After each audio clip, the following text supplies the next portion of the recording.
water, earth, fire, air. Long ago, a TV show amazed millions. Then, everything changed when I found out my friends hadn't seen it. Only Netflix, master of all forms of streaming, could help them. And when we needed it most, it added all 3 seasons. Not even 100 seconds passed before I convinced my friends to start it. And although their binge watching skills are great, they have a lot to go before they've completed the entire show. But I believe they are going to love it. Welcome to the podcast where we are making these guys watch Avatar: The Last Airbender for the first time. That's true.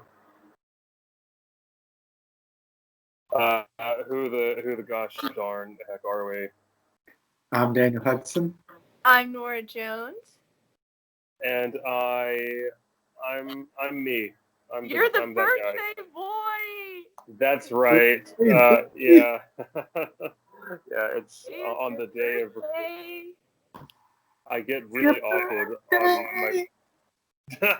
Daniel, that gift this morning. Very much appreciated that reference. I thought you would like it. Yeah. Got a little Ragnarok spirit in there. Yeah. That is yeah, it's pretty good. So exciting, Jaren's birthday. It is. I had a little bit of cheesecake for my breakfast this morning, which was nice. And I ordered wings earlier. It's been a birthday. Good for Good you. day For your birthday, you'll be able to watch a few more episodes after this podcast. That's right. That's Daniel's gift to me. That's Wow. And chances are, once we finish recording this, I'm just gonna. Well, that's what I normally do. I go and watch the ones, which is why it's been like 3 weeks. Yeah. We've got there won't be that big a gap for our listeners. I tend to do a week break in between seasons. Yeah, we're in advance. But I started back at work and just some personal stuff. But yeah, we're back in business, baby. Olivia is not here at the moment. But I hope she joins. It'd be funny if Kale just joined midway.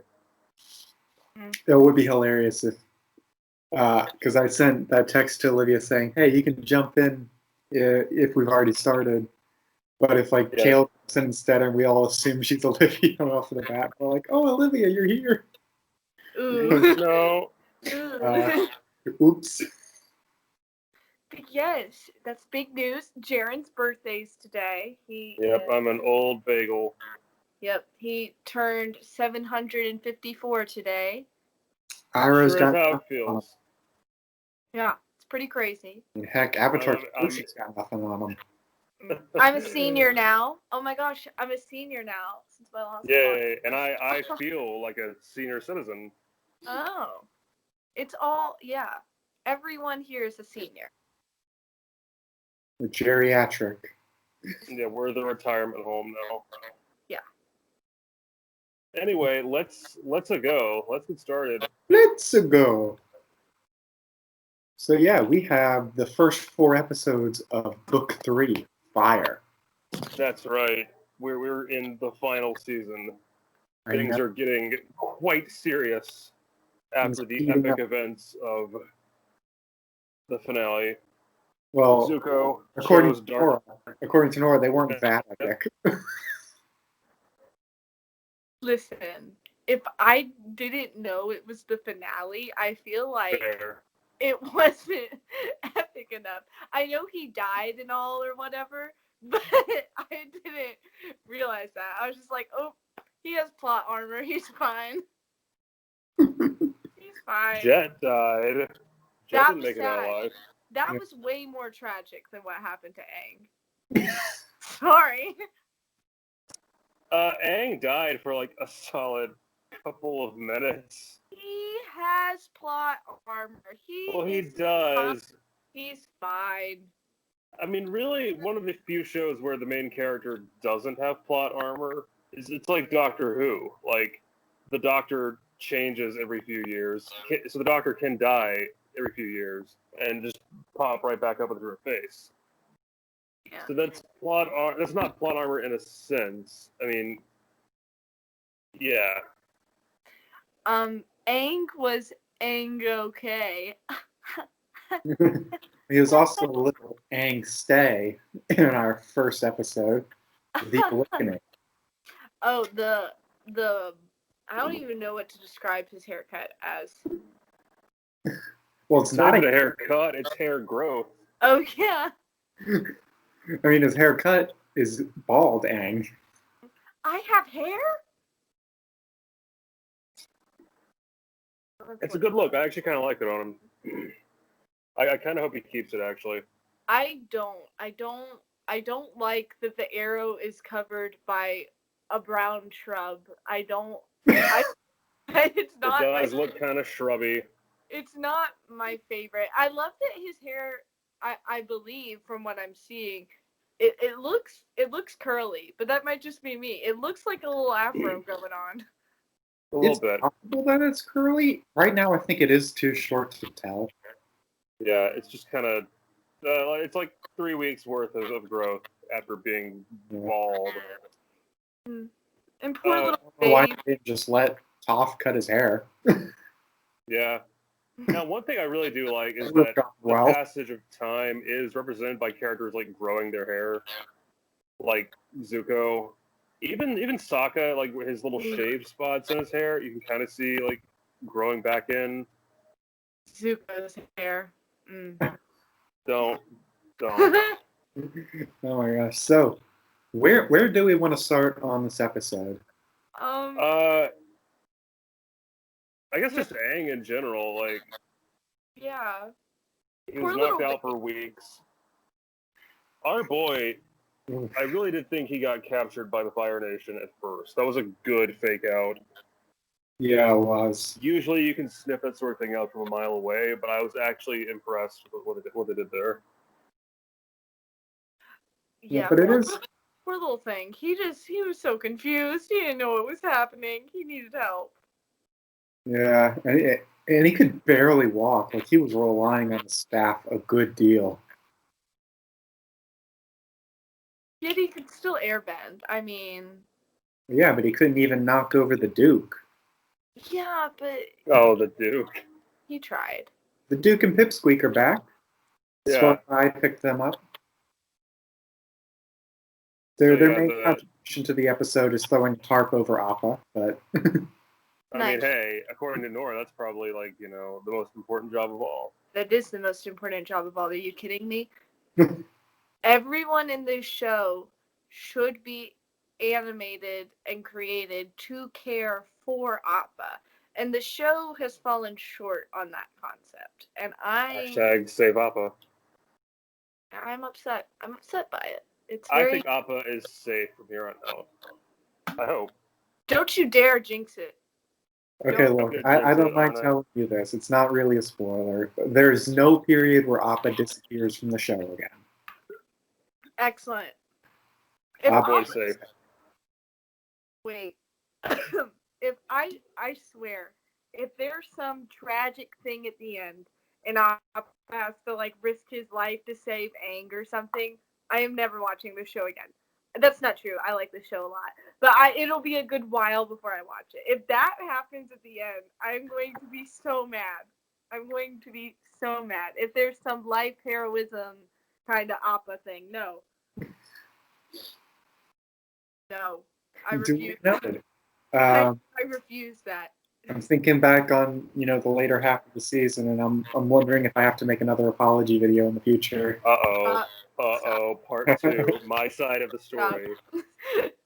Okay, well, yeah, so Aang, 3 weeks out, Aang has still not properly healed.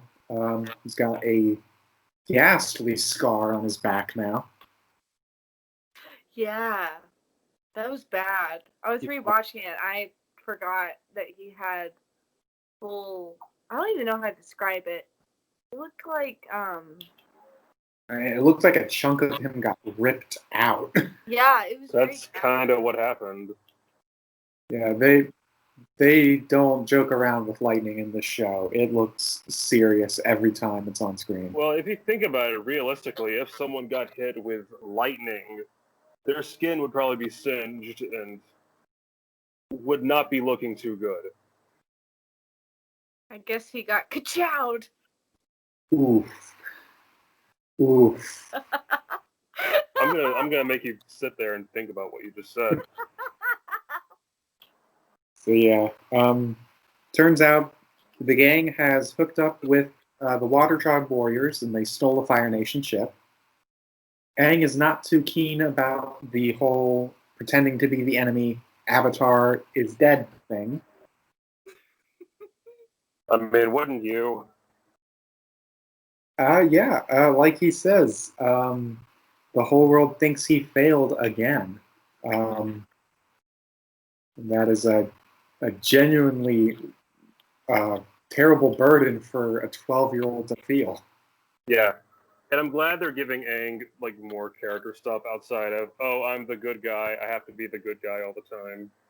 Yeah, and I mean, like we blasted through like massive character development stuff at the end of season 2 with the Guru episode.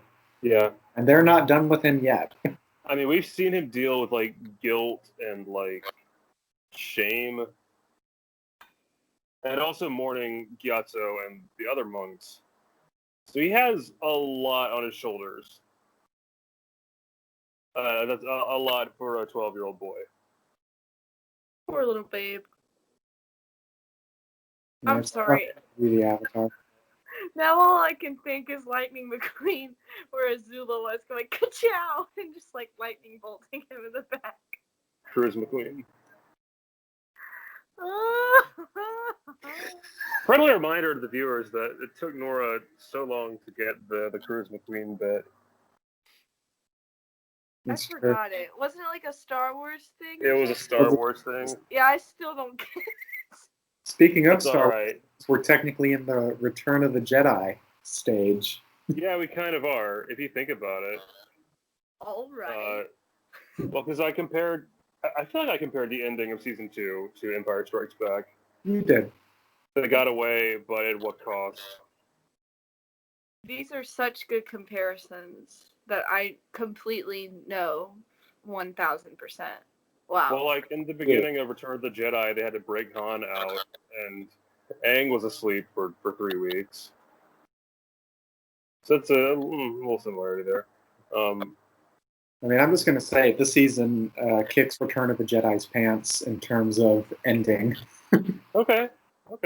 But I mean, Jedi is the weaker of the trilogy.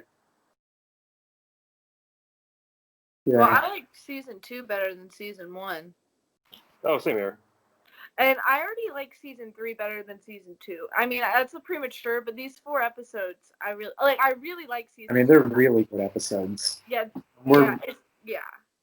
like we're really diving into some interesting stuff. Like the shot of Aang saying he needs his honor back, and then we cut to Zuko. Ooh, the flavor. He said the flavor. Yes, he did. It's just the way these two characters' arcs have now sort of reversed in a way. I hope I didn't. I don't have to explain why I said the flavor, because No, you don't. You don't. Thematic tying to borrowing another character's catchphrase. No, don't ruin the moment. Don't. Got it. Okay. All right. Okay.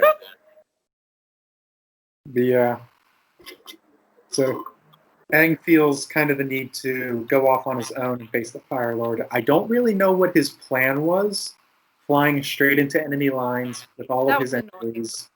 Go show up and be like, "Here I am, boy." I mean, I'm sorry. I found that moment so annoying because, I mean, you knew it was going to happen. You knew he was dishonored, but you're just like, why? That's just so stupid. He's not stupid, but that's so stupid. I know he has passion and he needs to make up his honor, but now it's not the time, and that's so stupid. And he's obviously not going to go right now, but if he did, that would be whack, and the storyline would be all kinds of crazy. But I was meh. That's how I felt. Meh. Yeah, it was partially a necessary thing because it ends up splitting off our main group away from the warriors, so we can dive into some more episodic adventures. But I did kind of like the idea of what's their dad's name? Okay. Hakoda. Yeah. I like the idea of him being part of it, and I like the idea of the freedom fighters now being like part of the team. I kind of missed the team aspect before it could really get started. Mhm. It felt like they were actually like a group of rebels, continuing with the Star Wars comparison, I guess. I forgot. Like, I didn't even think about it. Did they just leave their dad and all the other warriors? Like, they just left without saying anything? No, they had No. like some kind of goodbye. It's I mean, been a couple weeks. Katara let her dad know Aang flew off, and it was pretty Yeah. to go after them. Yeah, After but they, Okay, can I just say, you know what I'm going to say, and you're not going to like it. Katara was annoying in this one. ooh, she doesn't have a right to be mad at her dad. I don't get it. I get it. I 1,000,000% get it. Okay, I get the being mad at her dad thing, but just in general, she got kind of grating. She does give him a hard time. She does. And it's really sad to watch. When she has a good cry about it, that kind of turned me around. But I can see how you would feel like that, Baron, because I feel like that about other characters sometimes. And I understand why they act like it, but sometimes just like based on, I think it's just based on like your own personal relationships with people, whether Fair. you like connect with what a character's feeling, even if you understand it. So the first time, because I just rewatched some of them, first time I watched it, I was like, yeah, I feel for it. But second time I watched it, I was like, yeah, And so, I mean, I get it. And That makes sense. it I mean, was really sad. everyone's connection to a character is different, oftentimes based on their own experiences. Yeah. Partially why I like Zuko so much, because I kind of like understand him. Mhm. Yeah, that doesn't mean you have to like your opinion is valid. Like being annoyed with her, because like if I if like I didn't get it, I would honestly be annoyed. Like I was annoyed with Aang just a few minutes ago. Like I understand why. I totally got Aang in this one. Like I was like, I Because he get was it. being more like Zuko. Fair, and that's the character I tend to kind of gravitate towards. Just in my own. I am glad that we got something with Katara and her father, because that was something that was sidestepped last season. Yeah. Sokka go be with him. That sucked a little bit. And I know she was being like a good sister and all, but I thought that was always a little unfair. Also, I like that Bato came back. He's there again. Yeah, Bato's just chilling. Yeah, I like the Avatar. The cast is crowded enough for like little one-off characters to show back up. Be like, oh hey, it's that guy. Yeah, I hope we see Boomy again. I love Boomy so much. I love Boomy. I know you guys do. On the subject of Katara, real quick, I do think this episode kind of retroactively explains her decision back in book 2. Because if she's resenting her dad, it was probably a slightly easier choice then to let Sokka go. True. Fair. I can agree. But they get a good heart-to-heart moment. They do, and it was sweet. I eventually got over my misgivings with Katara by the end of it. And we also get heart-to-hearts between Aang and Roku. Yeah. Yeah. That was a big I guess that begs the question, what is Aang's relationships with his past selves? Like, aside from Roku, can he talk to his other selves? I mean, Kyoshi spoke through him. Yeah. Well, Kyoshi spoke through him to set the record straight. To clarify, he does. I killed that. She murders. She murders so much. She was like, yeah, I'm guilty, actually. And I'm proud of it. My favorite running joke in the fandom that Kyoshi is just so happy to murder people. The Avatar is supposed to be like a hero of hope and peace. Kyoshi will kill a guy. Oh, man. But we do get Oh, some hey, live it's stuff Linnea. this season. So you could potentially see more of the stuff you want. Of who? Of what? I missed something. Past Avatar lives. Well, yeah, I figured. But I don't know. I think Aang. I mean, obviously they were him, but I don't think he views them as him. I think he views them as completely different people, if you know what I mean. Just like the way he talks to them. I mean, they are different people. They're completely separate, Yeah. Yeah, but I don't know. Just I feel like when he talks to him, I don't even think he views them as really necessarily part of himself. And I'm not saying it's a bad thing, but I just No, I think kind of like that. I like it. It's an interesting relationship, avatars in their past lives. Yeah. I've always felt that they are, wholly separate people. They are linked by this spiritual lineage, this, unique power they all reincarnate to have. Yeah. I think that's a good way to put it.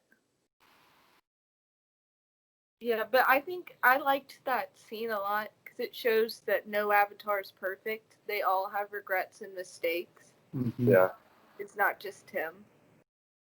Which Yeah, I mean, he knew, but I mean, you can really hear the guilt in Roku's voice. Like, he knows he's putting everything on a 12-year-old's shoulders, and he feels bad about it. Yeah. I mean, Aang wasn't supposed to know that he was the Avatar until he was 16, was it? Yeah. I mean, like, it's... And then Yue, Oh, yeah, that surprised me. Yue showing up. which... I actually did not see that coming. I like that. She was slaying the game. I loved her dress, her whole Moon's illuminating. it. Yeah, she was like, "Let me enchant you with my power." It's like, comes in at the perfect time, too, to remind us, technically, yes, Aang has saved the world. Yeah. Yeah, being a giant fish kaiju. Water Godzilla. Yeah, Water Godzilla. Yeah, then probably my favorite moment in the episode is the wave. And after pep talk from the spirits. And it's just, you got the Avatar theme playing in the background, and he summons a massive wave to just surf on. Yeah, I feel like that this is one thing we don't talk about enough on this show is the music, the score. I was gonna bring that up too. So good. There's a moment in I don't think it's this. Oh, it's not this episode that Zuko meets the Fire Lord, is it? Was it the next? It's been a couple of weeks. In this episode. Okay. Okay. Well, there was a score We moment. finally see that son of a gun's face. We're not there yet. Oh. We'll get to the Zuko side in a bit. Yeah, there's a part with the score I wanted to talk about with that, though. But the ending shot for this episode where he stabs the, what is it called? His staff. His staff, and it catches on fire. That was a really good shot. Yeah. It's an incredible art. What a way to start the season, by destroying one of the few things Aang has left of the air nomads. I know. Yeah. Going with the Star Wars comparisons, I know this was made before this, but I feel like this is it. Also, kind of like the Last Jedi of Avatar, almost, in that it dealt with like the main character's failure and destroying the staff. It was kind of ties into that. It's tangential. It's just something I thought of because I think the Last Jedi is actually really secretly brilliant. Not even secretly.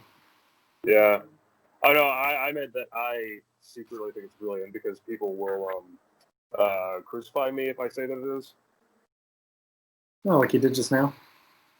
Here I am, for all to see on the internet, voicing my positive opinion of a movie that came out almost 3 years ago that people need to move on from. You're so brave. He's exposing. I'm so brave. Don't say that.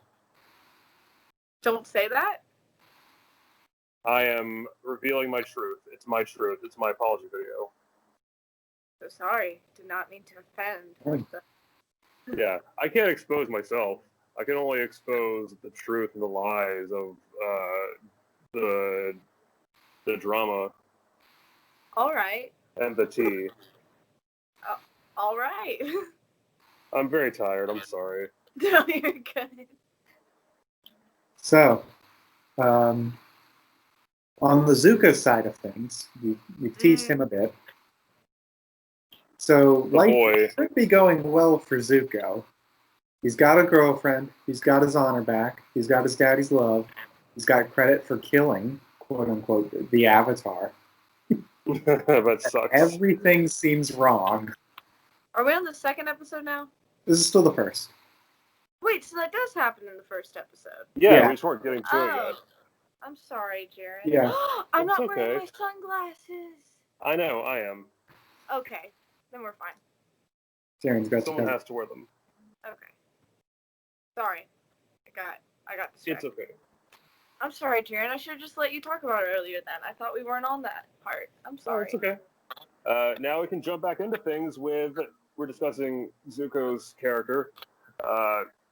He has himself a lady friend in May, which I find that pairing just to be kind of perfect.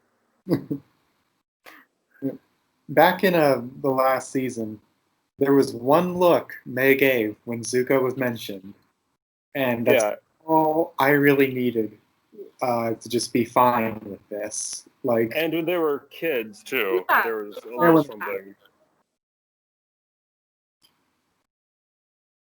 Yeah, I'm fine with it. I like that Zuko can try to be happy. Yeah. I think it's kind of neat. I love the way you hate the world. he got a big hero's welcome with the announcements and the applause and everything.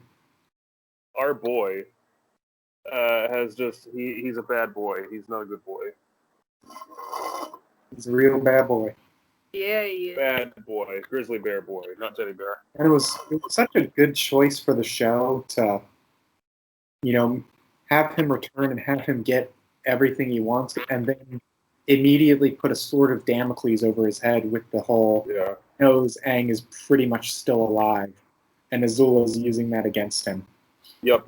I have my father's love, but I don't have a girlfriend, and I don't have hero status. So I get it. But I do have my father's love, which is great. Father's love is important. Zuko has shown us that much.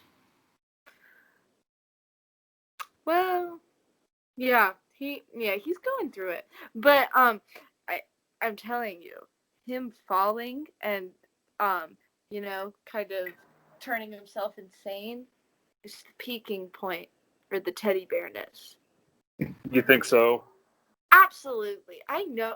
I am 1,000,000,000% sure. There is no way. There's absolutely no way he will not be on Aang's side by the end. She is this sure of it. I am so sure. And what did I remember?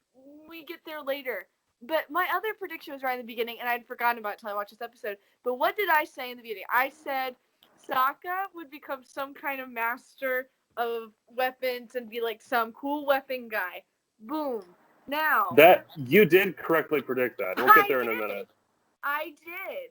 I'm a genius. Now we just have to wait for the teddy bear to come in. I spilled my water. Oh no. No. Well, the teddy bear is sort of in a bear trap right now. Yeah, or a grizzly bear. Ha ha ha. But yeah. Hey, we got something with the king and Bosco. Oh yeah, they're off traveling the world together. Bosco. No, we're not going there again. I don't want to think about it. Bosco, it's okay. He's traveling. He's fine. Nothing bad happens to Bosco. It's a happy little bear. There is nothing bad that happens to Bosco in Ba Sing Se. No, never. He's in Ba Sing Se. That's a very safe place. The walls will never, ever, ever be broken down. Not anymore. Oh yeah, the shot of the wall coming down though. And the family with the baby were there, and that was sad. That was rough. That's rough. Yeah. This is when those old ladies are like introducing Azula, isn't it? When they Yeah, say, the twins let or me whatever. just say, anytime I enter anywhere, I want those old ladies presenting me. Yeah, because why not, you know? Yes. Yeah, just like in that monotone voice, like, yeah, that's what I want. And They were creepy. I like them. Oh, yes. I think that's a great entrance. I recommend it. I really do. Seriously. I mean, Zola gets that treatment all the time.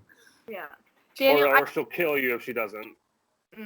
I think every time we begin the podcast, Daniel, add to the intro all my like credits and just read it in that tone.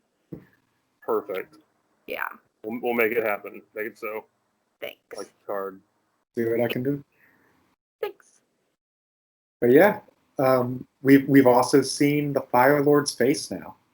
Ooh. Yeah, that son of a gun. He's not like deformed or like ugly or anything. He's just a guy. He doesn't have like a scar or anything.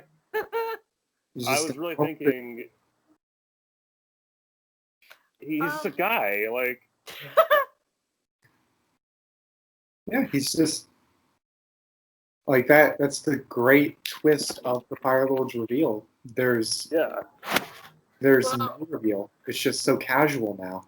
He does look like Zuko, and I like the shot that they did. It's like Zuko's face all sad and worried, you know, beaten like a puppy dog, whatever. And then his dad, and you're like, oh, look at that! He has his eyes. Aww. He has and Mark Hamill, the voice actor, is just doing a fantastic job. Something about Mark Hamill voicing the Emperor for all intents and purposes is kind of cool. It is pretty legit. If we're still going with the Star Wars thing. No, there's no way that wasn't deliberate. Yeah, totally. I'm just gonna believe that your reference is like brilliant, like out of this world. One day you'll understand them all. Yeah, maybe. Yeah. Oh yeah, this is like Zuko kind of loses his mind a little bit this episode. A little bit. A little bit.